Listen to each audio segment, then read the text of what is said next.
Lahore high court ने मुनीर अहमद की तरफ से आईनी दरखास्त जिसमें supreme court practice and procedure act 2023 challenge किया गया था, एतराज़ आयद कर दिया है कि अभी ये मुतलका एक्ट जो है ये पास नहीं हुआ।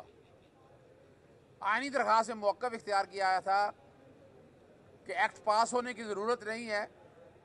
हिस्बा बिल के अंदर ये असूल तय हो चुका है कि कोई भी कानून जो है जब बुनियादी हकूक़ से या आईनी दफ़ात से मुतसादम होगा तो उसको मुकम्मल होने से पहले भी चैलेंज किया जा सकता है। आइन के आर्टिकल 191 के तहत रूल्स ऑफ प्रोसीजर जो हैं वो सुप्रीम कोर्ट ने ख़ुद बनाने हैं। आर्टिकल 142, आर्टिकल 70 और एंट्री 55 के तहत सुप्रीम कोर्ट के मामलात में पार्लियामान मुदाखलत नहीं कर सकती है। अलावा जी जजेस के बेंच बनाने का और बाकी मामलात सारे सुप्रीम कोर्ट ऑलरेडी तय कर चुकी हुई है, और अगर इसमें कोई तरमीम करना चाहती है, अपील फराहम करना चाहती है तो उसके लिए आइन के आर्टिकल 184(3) में तरमीम की जाएगी।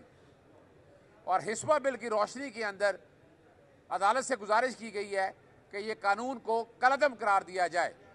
लाहौर हाई कोर्ट के रजिस्ट्रार ऑफिस की तरफ से इस पर एतराज़ लगा दिया गया है। अब हम सुप्रीम कोर्ट जा रहे हैं और सुप्रीम कोर्ट आईनी दरख्वास्त जो है इस हवाले से दायर की जाएगी।